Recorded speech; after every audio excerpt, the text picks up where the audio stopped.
Greetings, Raise community. Brent coming in live with today's guest, Wesley Stewart, who serves as Senior Associate Vice President of Development at the University of Oregon and is one of the newest residents of Eugene, Oregon. Welcome, Wes. Thank you, Brent. It is so good to reconnect with you and be with you today. And just for context, you did start in this role. We're recording this at the end of August in 2024. You started with Oregon in June. And when did you get settled into the office you're recording from right now? So this is like day 7. So you can see I am in an empty office, still unpacking, still in boxes. We relocated from Boston as a full fam about a week ago. So we are just getting settled into beautiful Eugene, Oregon. Well, I'm not going to grill you for local recommendations on this episode, maybe on a future repeat episode, but congratulations on that. And I look forward to diving into that. But first, I want to know more about who you are and your journey. And so, as I've asked most of my guests, take me back to junior year of high school. Who was that, Wes? What were you into? And what led you to the University of Michigan? Yeah, so we're going way back. So I'll take you back to a small town in Northern California, where I grew up in Portola Valley. The nearest town was Palo Alto, which most people know in the affiliation with Stanford University.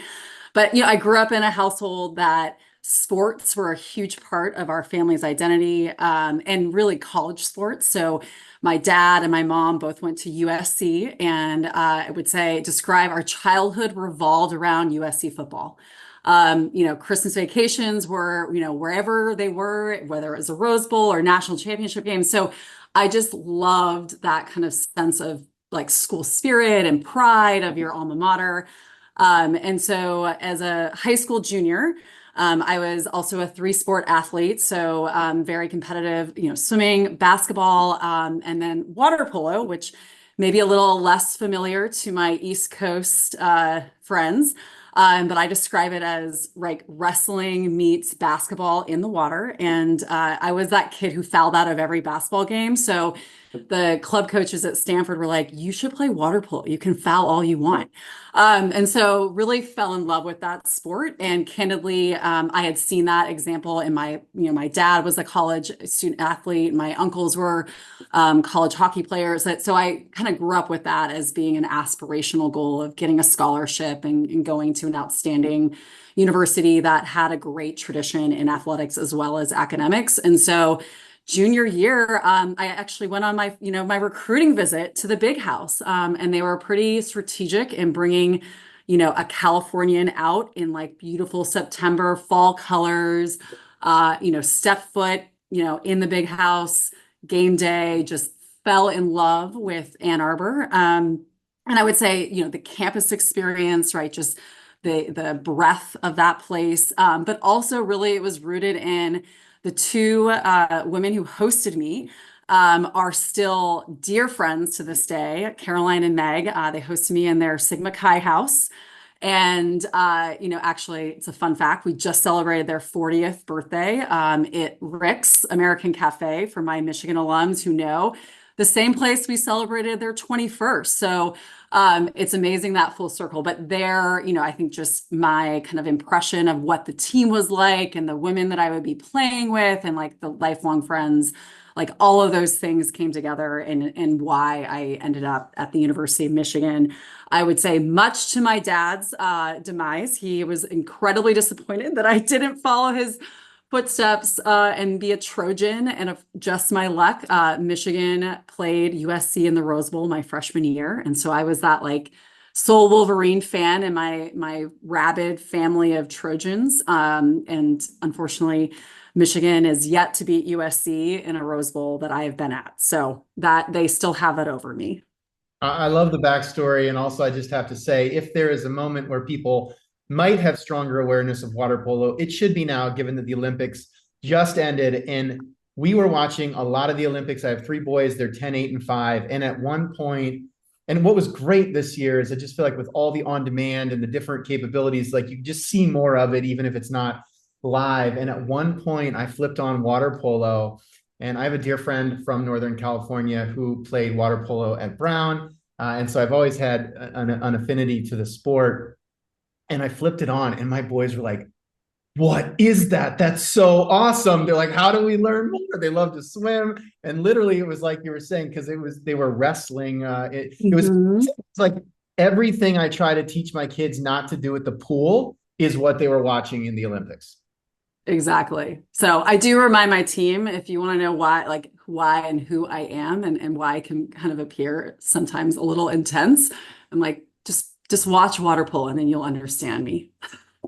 And my understanding is that in addition to your commitment to the water polo team at Michigan, that was an on-ramp to student leadership opportunities. And I know that you were a part of the Student Athlete Advisory Council, which when I was in college was really just starting to, I think, sort of explode nationally and has become such a great platform for engagement and leadership. And my sense is that that might have had something to do with your exposure to the world of advancement before maybe you knew it was called that. Yeah, absolutely. So I think, yeah, so obviously getting to Michigan, I think, my student experience was unique. I was actually in the School of Art and Design, the Stamp School of Art and Design, and a student athlete. So kind of had this unique kind of, experience overall of, being embedded in like the School of Fine Arts, but then also having this athletic community. And so, yeah, my junior year, I was elected like the secretary or vice president of the Student Athlete Advisory Council. And I think at that point too is my first exposure to our athletic administration. How does our athletic department operate? And I think one thing I observed, right, as a young female was there just weren't a lot of women in leadership roles, right? Like my head coach was a male, my sports information person was a male, our trainer was a male, our AD was a male. And so I kind of was like, where are all the women? Where is our voice when, right, we're 50% of the student athlete population? And so fast forward one of the meetings, Chrissy Raywack, who's the athletic director at Delaware now, came and presented on this inaugural development summer internship program. And it was the first of its kind. The University of Michigan was launching. It was a academic course in philanthropy paired with kind of 4-day extensive internship where you'd be placed in an academic development unit. It was paid, it was over the summer. And it just kind of, just lit a fire in me of like, wow, this could be an avenue for me to have a path in administration and athletics, and give back to something that gave me so much and that just something I just absolutely loved. And so I followed up with Chrissy, and she actually shares a story that I was apparently her first interview for the internship program, and was placed in the law school and worked under Todd Bailey, who is now Associate VP for campaign planning at Michigan. So kind of a lot of full circle, but just had an incredible experience being part of that cohort and truly was, right to your point, my jumping off point. And why I am now just such a big believer in these kind of internship programs and really how do you build that connection to your current student body, about who we are, what is advancement, what are the amazing career opportunities that exist in that field. I love you sharing that, but it also is somewhat frustrating because one of the biggest issues we hear about constantly is talent pipeline, access to talent, Mhm. creating an on-ramp to the industry. And then what you just described sounds like the most copy and steal everything moment of all time. Like you are literally like, if anybody should have a talent advantage, it would be a group like Advancement surrounded by, in many cases, tens of thousands of students. And so the question is, what is the bridge that is created? And it sounds like this program was that bridge for you. Are you seeing that like elsewhere that you've worked? Have you noticed an Mhm. impact elsewhere? Because it just does seem like there should be a Wesley or two per year, every single year, just building this homegrown talent pipeline, and Yeah. it's not happening. Yeah, very much. And, Michigan actually won a CASE award for the program, and a lot of other Big Ten institutions created similar internships. I know Penn State has a really robust one. Iowa does as well. And it's certainly something I, wanted to be part of building when I got to Boston College. So we launched kind of a similar program called our Next Generation Summer Internship Program, where again, we actively recruited and we looked, we were really targeted about like, who are our student leaders, right? What are those student leadership groups where we're going to find students who are actively engaged with the university already, and this could be an awesome opportunity to expose them to this field. The other, piece of it, I think, is like, I am now in a college town, right? We're in Eugene. We don't have, hundreds of other nonprofits to recruit from like I did at Boston, right? Boston was just a field of talent because you're surrounded by so many amazing institutions, hospitals, et cetera. And so that's one of the first things that I've observed here is we've got to capture our current students and figure out a way to bring them in the fold, to train them, and then have opportunities to hire them into. And I think that's something that Boston College, we had a great structure in having sort of a pipeline from that internship program into these development assistant positions where they were really framed as 18-month to 2-year, positions where we're exposing you to, a variety of units across university advancement. You're using that time to figure out, is it frontline work I'm interested in? Is it operations? Is it, kind of the stewardship program events? Is it alumni? And then really being thoughtful and working with talent management to ensure, right, there are opportunities that they're going to have the experience and they can be competitive in pursuing. And I think that's something that's missing in a lot of places, is that you have these great internship programs, but then you're not able to hire them right away. Right. And then they go off and they're going to go work at some other university that has that structure. Yeah.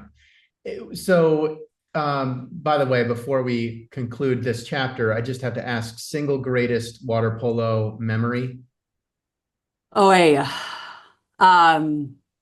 Probably my, I would say, I think so, end of sophomore year, we qualified for the NCAAs, which is a Final Four structure, right? Because we're a relatively, newer sport.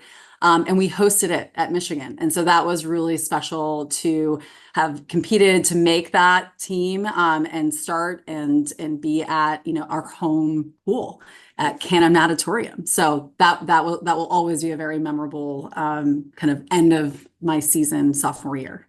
Love it. Thank you for sharing. So following college, you pursued a master's degree, I think right after, and talk about what inspired you to do that, how you ended up at the University of Washington, and what stood out from that program. Yeah. So, again, graduating in 2008 with an fine arts degree wasn't the best time to enter the, kind of the market. And I knew right from this internship program and just my, kind of leadership role on SAC that I wanted to work in college athletics. I think that was what was really distinctive about the University of Washington program. You'll hear a theme. I like to join, inaugural programs and be part of building something. And UW had just launched, again, I was kind of in the first class, this very unique intercollegiate athletic leadership master's program that was really tailored on a sports management degree for people who wanted to stay in kind of the higher education framework. And that I knew about just me wanting to be part of this mission and kind of broader purpose, that was my path. And what I also loved about the structure of the program is that it was like a 4-month, kind of intensive on campus during the summer. And then you had the opportunity to have kind of rotational internships, across the country. And so I had the unique opportunity to work, again, this kind of is my theme. I think I could work in any part of the country, any university. Started at Syracuse and worked under Dr. Daryl Gross, who was the AD at the time, in the development office. And, got kind of my, kind of toes wet, kind of getting a sense of ACC kind of territory. Then rotated down to the University of Virginia and worked actually in their student athlete academic center. So more on the mentoring side, because that was another thing I loved doing, was mentorship and kind of coaching. And then came out to USC, right? Had to kind of get back to those family roots and worked in their athletic department with at the time, the head of business, which was Steve Lopes, and kind of got more of like the CFO perspective. And then closed out at Northwestern in the marketing department. So, that was really interesting for me, again, to work in different conferences, different, urban campuses, rural campuses, private public, to really get an understanding of, what's the environment I see myself thriving and where are places that align with my core values. And that's really what led me to my first By permanent the way, position. it So sounds like you just yeah, described it, like you just described some people's careers. I know. That was 1 year. That sounds like an amazing program. It was amazing, but because they were new, it was all me. They didn't have these internships set up. I simply like got on, I got online, got on the phone and called every AD, every senior associate AD, and it was essentially the people that responded to me and said, "Oh yeah, we'd love to have you. Come on out." And it was also right. You're in your 20s, you have no other responsibilities. It was really fun to live in different parts of the country and crash on teammates' couches. I think I was in like a laundry room in Chicago with the women I mentioned that hosted my recruiting trip in Lincoln Park. But I'm like, this was the greatest, 3 months of my life, being in Chicago at 22 and just totally free. So All it right, so was it was definitely a good experience. you're 22, you've worked at 6 different universities at this point, and then you ended up settling in to your first sort of full-time Yeah. capacity at UVA. Yeah, yeah. And some of that just was, again, I'm a big believer, like you do the work that you've been hired to do really well. And I was that intern that, kept raising my hand to do more. And so they had someone go out on maternity leave. And so Jim Booz, who's the deputy AD there now, called me and said, would you ever consider coming back? I can't guarantee anything beyond 3 months, but we need someone to come in and run our tutoring program and serve as an academic advisor to these key sports. And again, I just said, great institution, really respect him as a leader. I love my experience as an intern. And so, packed up and moved across the country to Charlottesville. Tell me a little bit about this role in marketing and recruiting. It's such a Yeah, specific description, and we don't need to go too far down the rabbit hole, but recruit for the Masters of Science in Commerce and yeah, Accounting programs at the University of Virginia's McIntire School of Commerce. Like, what does that mean? yeah, yeah. So I think I learned quickly in this first, my first year and a half of being an academic advisor, and I have so much respect for people that do that work, that it's just a thankless job at many times, right? You're doing a lot of handholding and navigating coaches' demands, and I felt very siloed in my path of being able to have an impact that I think I envisioned I could have. And so I wanted to stay at the university because I really loved Charlottesville and just the community. And so there was an opportunity on the academic side. The McIntire School of Commerce is essentially their undergraduate business school. And I also missed kind of being creative, right? I had this creative background, and wanted to be a little more, innovative. And so I had the opportunity to come on board, help them, develop all their collateral and their marketing materials for this new 1 year master's program in business, essentially for students who didn't have a business background. So it was really built for liberal arts students who needed that business kind of complement. And I went around the country recruiting students for this program, which in many ways was right the transferable skills that I needed to make that pivot into frontline fundraising again, because I had that skill set of, meeting with students, presenting on the values of coming to the University of Virginia, how this degree is going to position you for a career, et cetera. And that really, kind of opened my eyes to being part of an academic, right, setting. I had been on this like athletic kind of track, and gave me some exposure to working in an academic unit as well. Well, here's what's interesting about like what you just shared is unique to me because I feel like one of the big disconnects around enrollment relative to advancement is that enrollment tends to be more marketing oriented, where advancement revenue is really driven via what I would say is sales. It's sort of the Mhm. one relationship building leading to material gifts that drives philanthropy. And there's so many times that I've had exposure to the enrollment side where I'm actually shocked that there aren't more roles like the one you just described, where it's like Mhm. one-to-one sales of a program or an academic Yeah. opportunity versus like marketing, like, a journey, a campaign,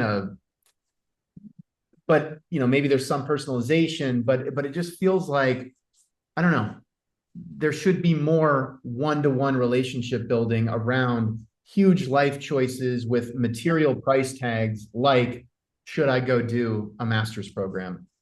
Mhm. Yeah, and I think right, it's sort of the same philosophy that right, people give to people they trust, and I think the same light, the people, these prospective students, they want to talk to someone, they want to hear about what their experience could be like, and they want to have a conversation, right? They want to feel like it's a partnership and it's not, I'm not just getting spam Right. marketing materials about XYZ, and they want to understand what is distinctive, what makes our program unique in this landscape. And similarly with philanthropy, right? There's so many wonderful organizations, but what makes you stand out? Why give to U of O versus another great public state institution? No, And and you that's already, part of our messaging that we have to own. yeah, I mean, you already mentioned your own student recruitment experience, and I do feel like the student athlete lane is one area where you have a real mix of marketing and sales, right? Mhm. The recruiting trip, the host experience. I was smiling when you were talking about your hosts who are now, still your friends, and birthday parties together, because I see the guys who hosted me. I showed up on my recruiting trip at Brown with like the world's heaviest leather jacket, Letterman's jacket, with like, in Iowa where I grew up, it was like my mom sewed on every medal of anything I'd ever done. It's like this thing just clanked. It was basically like they'd call it like a rucksack today, where you like wear a weighted, vest to exercise. Like that was just my Letterman's jacket. And every time I see these guys 20 plus years later, they're like, any We don't new. let it down, I'm Yeah, sure. yeah, exactly. So then you had the opportunity for what I just feel like must have been a match made in heaven, joining University of Michigan Athletics as director of development for the Western States. Like, come on. It was a dream job. And in many ways, and this is kind of again back to right, the importance of mentorship and relationships. At the time, right, as I shared, right, Chrissy Raywack started that development summer internship program. She was named senior associate athletic director for development, and she had to build out a team. She had to build out a regional program. At the time, she was trying to align with, Michigan development and bring more integration with the athletic team and the university advancement team, who was led by Jerry May, who legend in our business, who also I got to know a little bit when I did the internship program. So it was like too good to be true. It was, you get to work California and Washington and Arizona and basically my home states, a place that I was really familiar with. But I think what also was really, I think I was very fortunate is that she had confidence in my ability to learn, right, major giving, right? I didn't have that kind of traditional, like, come in as an annual giving officer and learn how to close, gifts at the, 5, 10, 25K level. It was like, I trust you to represent your alma mater. You're a product of what we're asking people to invest in, and go work this massive territory. And so anyways, it was an incredible time to join the university, to go back to my alma mater.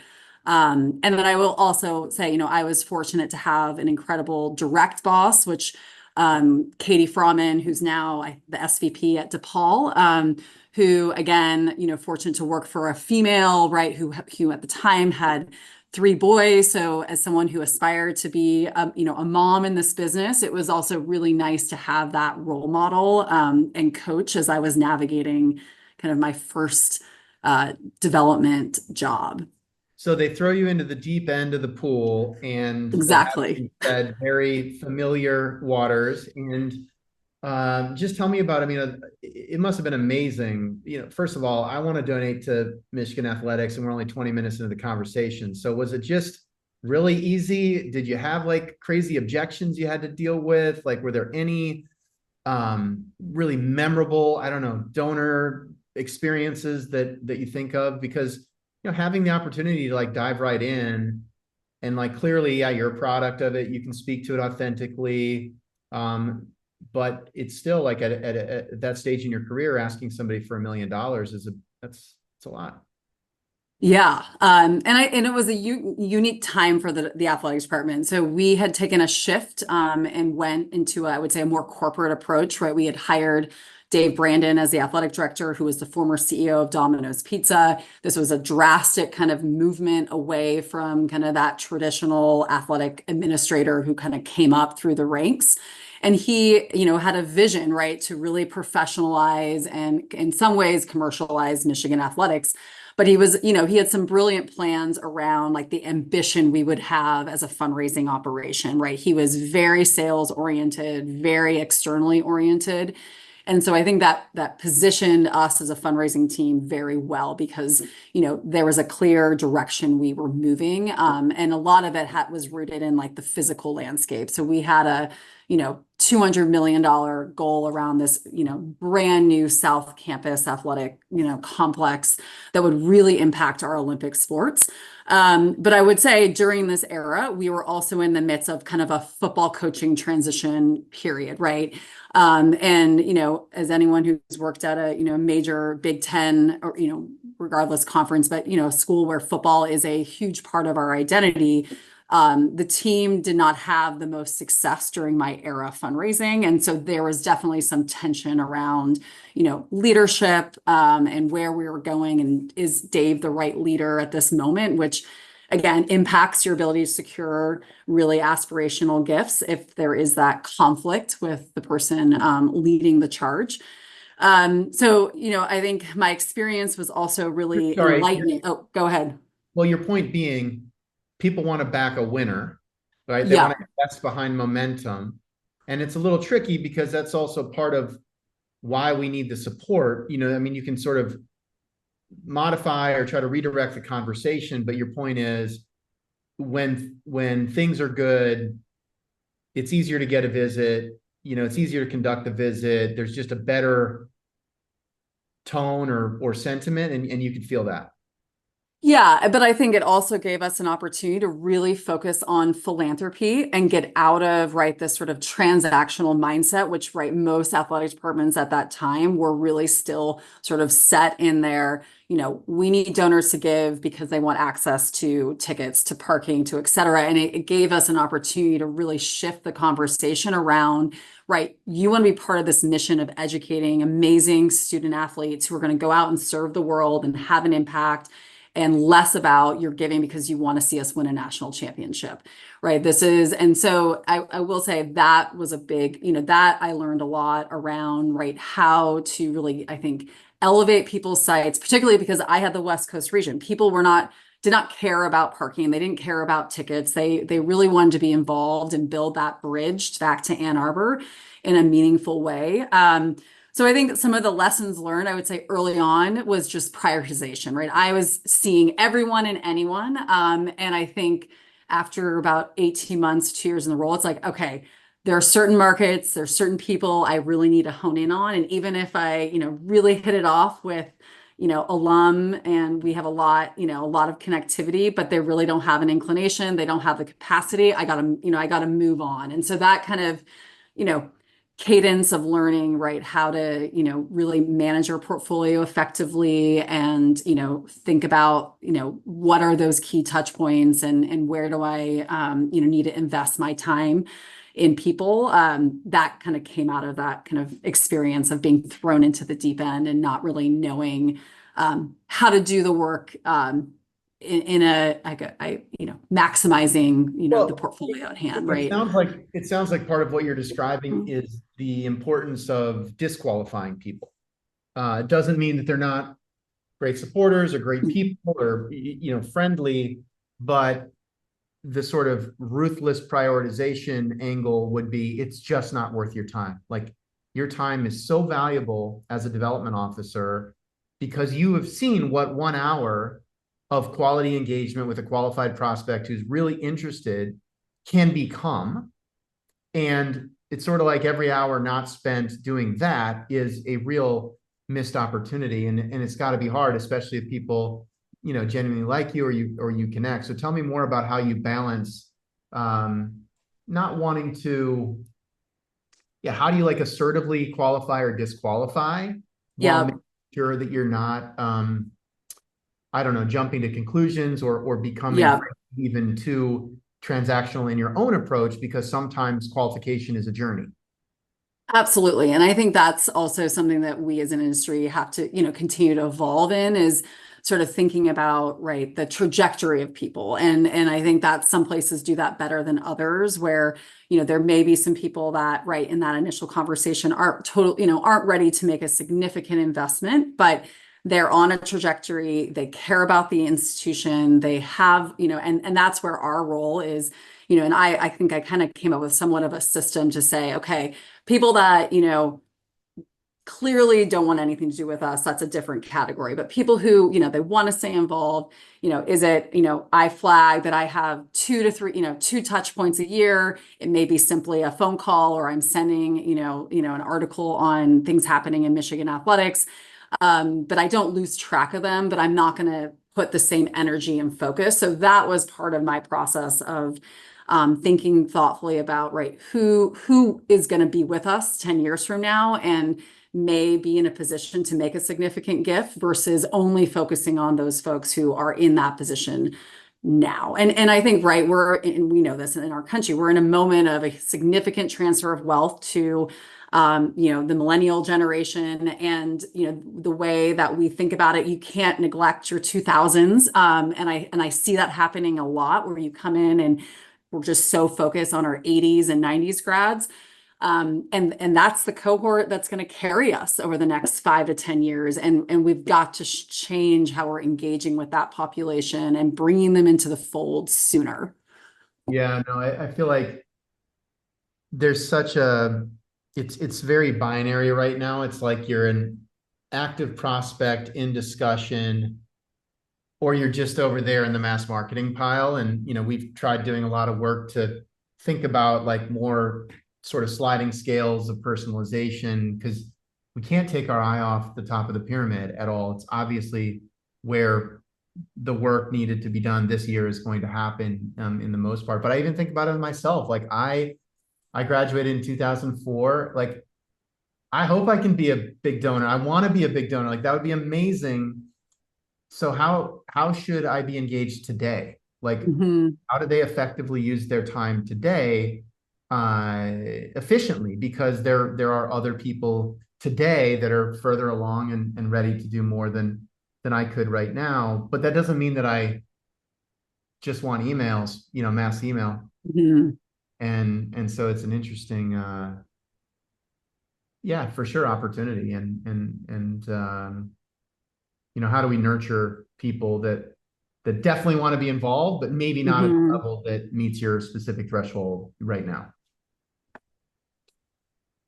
Um, so it sounds like a really formational experience at Michigan, working in development. And then tell me about what led you to Austin, which, by the way, to UT Austin, which is where we met, in fact, Yep. 7 years ago next month, based on my research. And I remember because we have a tradition at Evertrue where we only go to Texas in August and September. We go to Buffalo in January and February. Like, we're the worst at aligning our travel with the climate. But I remember how ridiculously hot it was when we first met. Oh, yes. The Texas winters, as we refer to them.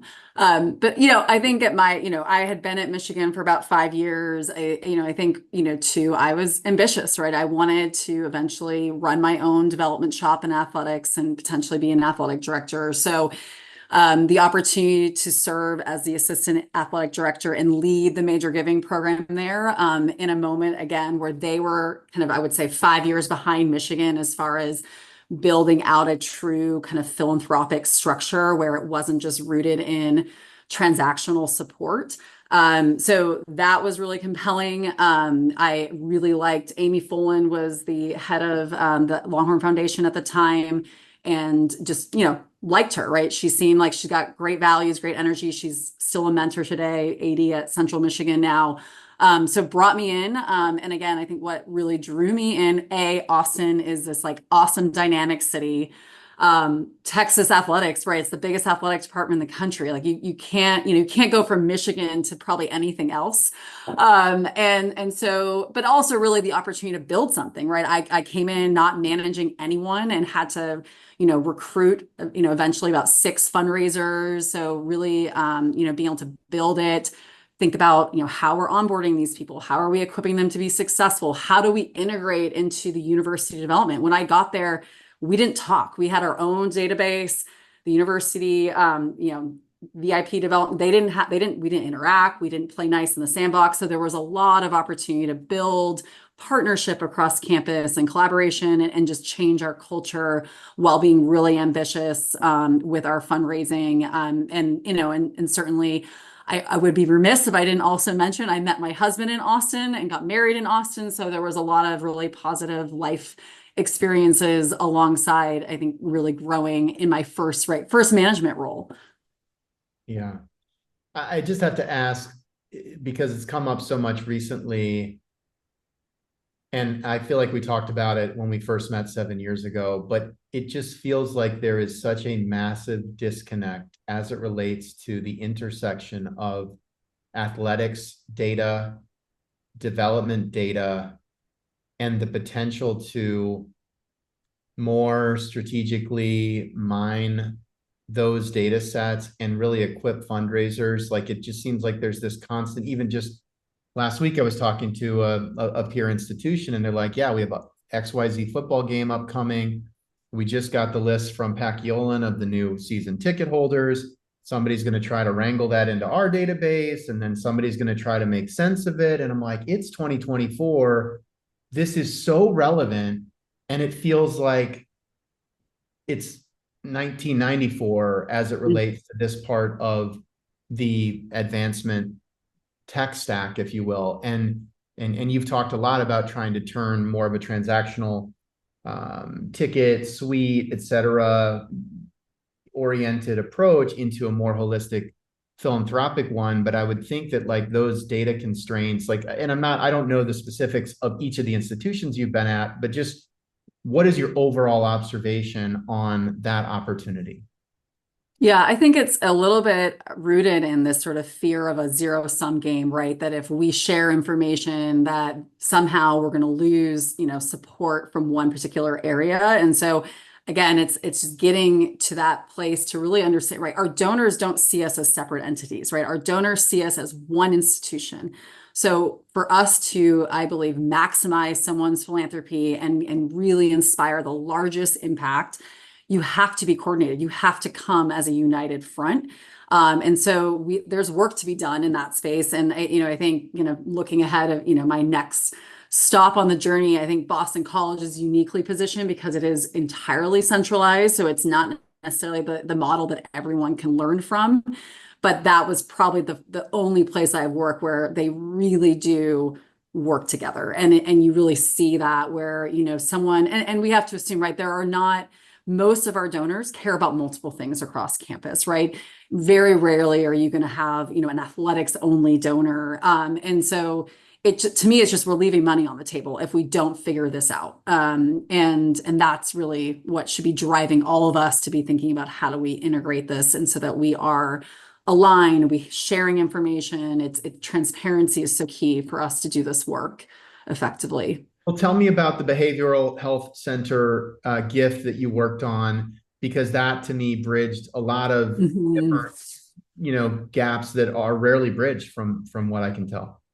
Yeah, and this was a really fun one to work on, and there were a lot of people that were involved in the process. And again, like I think that's the beauty of our work. Like we come into relationships, and some, you're kind of a steward of whoever was carrying that relationship before, and these two were, really loyal women's basketball season ticket holders. And I was liaison to the women's basketball program at the time. And so got to know them, doing, team trips to Tennessee and Knoxville and all over the place. And they had established a scholarship for a student athlete on the women's basketball team. And that year that I entered the relationship, that student had to withdraw because of mental health challenges.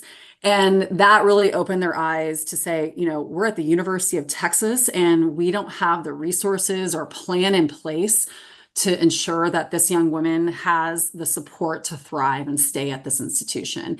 And so that kind of began, took us down this journey of, okay, we have this outstanding, Hicks School of Social Work. We have the, world-class athletic department. We just launched a brand new medical school, the Dell Medical School. How can we kind of come together, bring these partners and figure out a model that could serve, behavioral health needs. And at the time, this is not a unique issue to University of Texas. This is an issue across the country. And through, I would say, 18 months of negotiating with the different, faculty leads and our athletic director and our head of athletic training and mental health, we kind of came together with a beautiful proposal. And because at the time they had this great relationship with Karen Aston, who was the head women's basketball coach, it was also like, facilitating, who's the appropriate person to deliver this opportunity.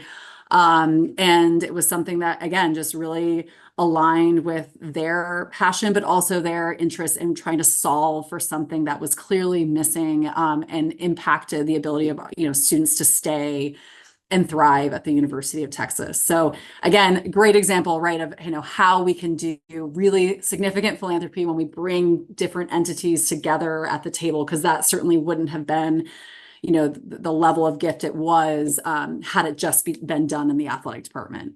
Oh, it's amazing. And it sounds, somewhat reminiscent. I hosted your new colleague, Michael Reza, on the podcast a while ago, and he was talking about the Balmer Institute, which to offer a undergraduate degree in children's behavioral health. And, it's such an amazing example at the intersection of like higher ed and big societal problems that are unlikely to be addressed through the private sector solely, and having like such a poignant catalyst where the scholarship recipient that they were supporting like had to go through that. As it's an amazing story. Thank you for sharing.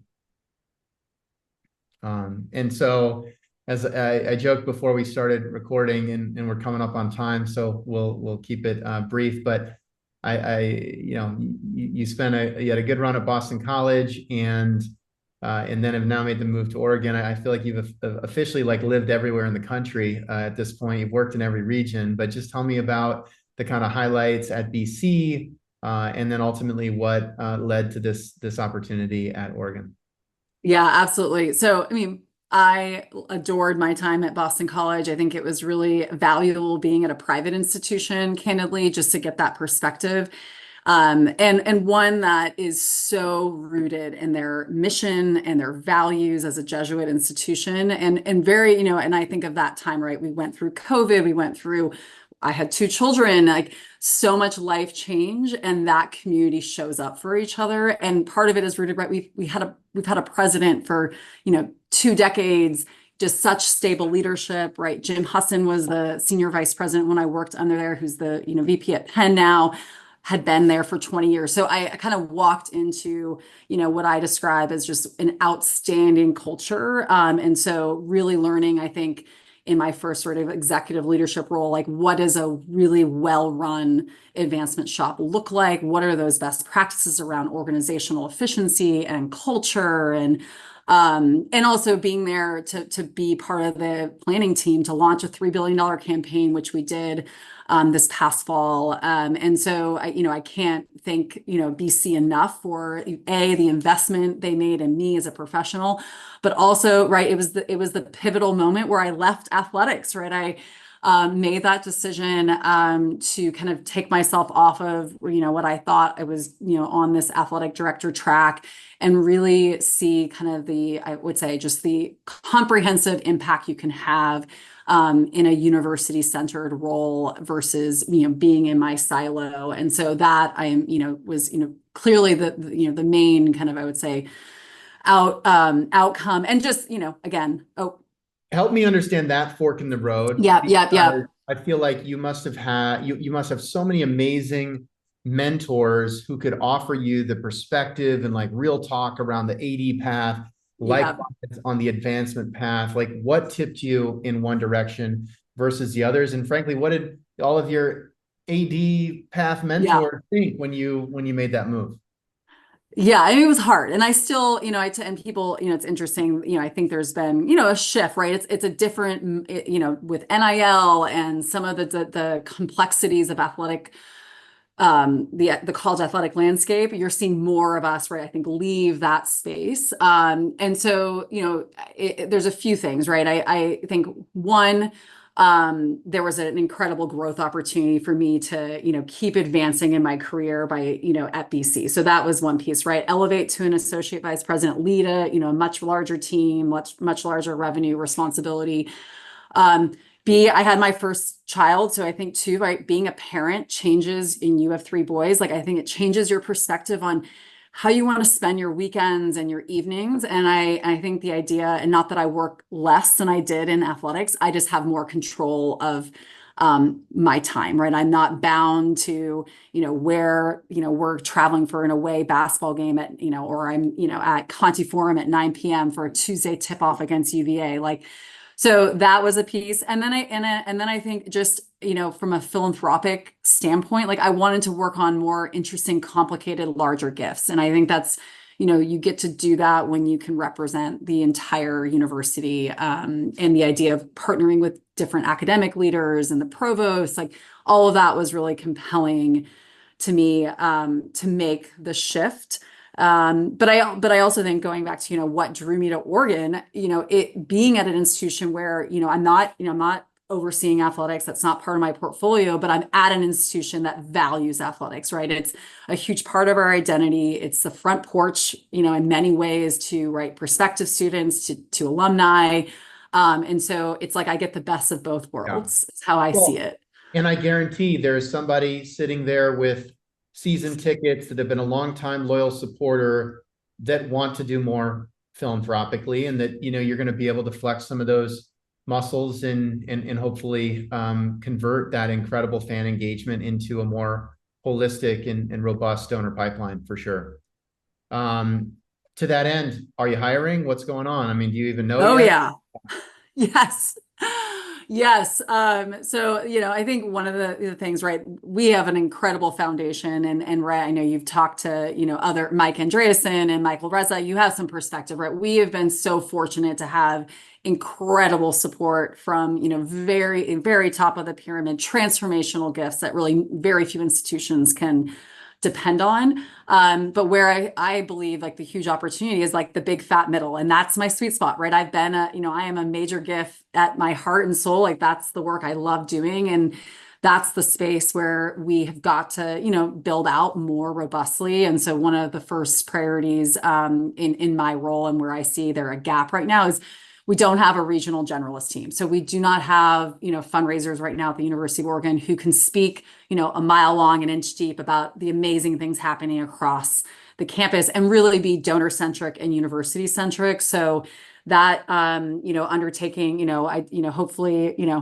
this is August. I'm hoping by December we have kind of a robust, 20 person, development group that is going to, be focused in our key markets. I think the other observation is, right, Oregon is, we're joining the Big Ten. Yeah, we're back. And with that comes the opportunity to, I think, expand not only, right, our athletic programs, but we have alumni that we've really not, invested in, that are in the East Coast, the Midwest, even, Texas, like markets that we've been very West Coast oriented. And obviously we're never going to neglect our backyard. We're not going to neglect California, but we've got to get in front of more people. We got to qualify. We got to build that pipeline, and that's where the growth, as far as new positions, and where my hiring efforts will be over the next, 3 to 4 months, are recruiting those university fundraisers.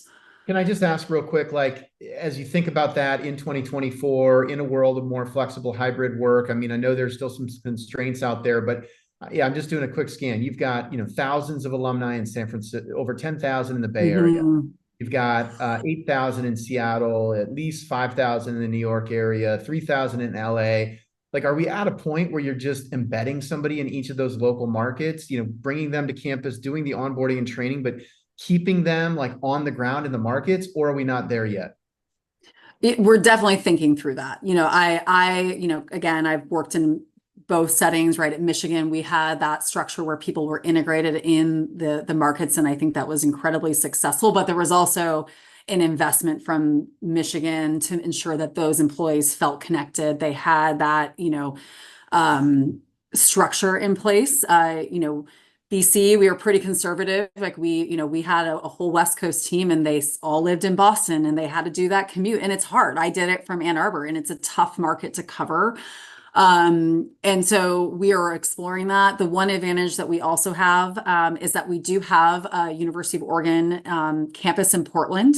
So we have a fairly robust development group that's based in Portland, which also offers just some, an employment. I talked about it earlier, right? There is a lot more opportunity professionally, right? If you have a trailing spouse, in Portland versus right Eugene, we're kind of the one show in town here, and so it's a little limiting. So we are definitely going to have to think more, innovatively about, to your point, can we find some people that we could embed, but ensure that they have that connectivity, that there's an intensive kind of onboarding to make sure that they're successful and they don't feel isolated, being the only team member not on campus. Yeah. All right, last point. You've already sort of done this throughout, but the importance of mentorship really stands out through all of these episodes. But I'm approaching our 200th episode, and you're the first person who, in your pre-recording questionnaire, used the word friend tour, which I love. So tell me about your friend tours. I have a few, and I think because it's in some ways, right, you have I don't know how you like, I've come up with a couple of people. Like we started, we maybe met at first at NACDA or Women Leaders in College Sports, and you bond when you're in your 20s, and then we've like grown up together in the industry. And so those people, one actually is now my business partner. So, Jamie Haysells, who's a rock star, she's actually my daughter's godmother, but, she's someone I call, same thing, Michael Rohrbaugh, who is at USC now, but like we came up together at Texas, like we just, we'll call each other when things, and it's nice to have people outside of your organization that you can just like, what's going on? Is this happening? Like, help me stay sane. And so I think it's important to, right, that you have like their peers, right? They're people that have like lived it with you. You've kind of, in many ways, I think of them as like my team. It's sort of the same mindset. You were on a team. It's like that cohort is so valuable to me, obviously, in addition to, right, your more traditional mentors, but I'm all about the friend tours. Final point, we didn't get into it as much, but tell me about your business and maybe, any general lessons that you'd share as we conclude. Yeah. So again, not to go on a total tangent, but as a female coming up in this industry, it's no, there is this sort of, I don't want to say dark side, but right, there are situations in which you're faced with inappropriate behavior, right? We're in these kind of power dynamics, right, where we're being asked to secure gifts, and right, the customer is always right is kind of the mindset in which we were all raised in the industry. And so Jamie and our work is really around like, how do we empower people in our industry to navigate those situations, to know that you can be your authentic self and you should not have to experience unwanted remarks, unwanted touch, any of that when we're doing this work. And the reality is, right, the majority of our donors are amazing and they treat you with respect, but there are those people. And so we really work with organizations around, safety, risk review process, right, to ensure that people, in all aspects of our work, that we feel supported and safe. And so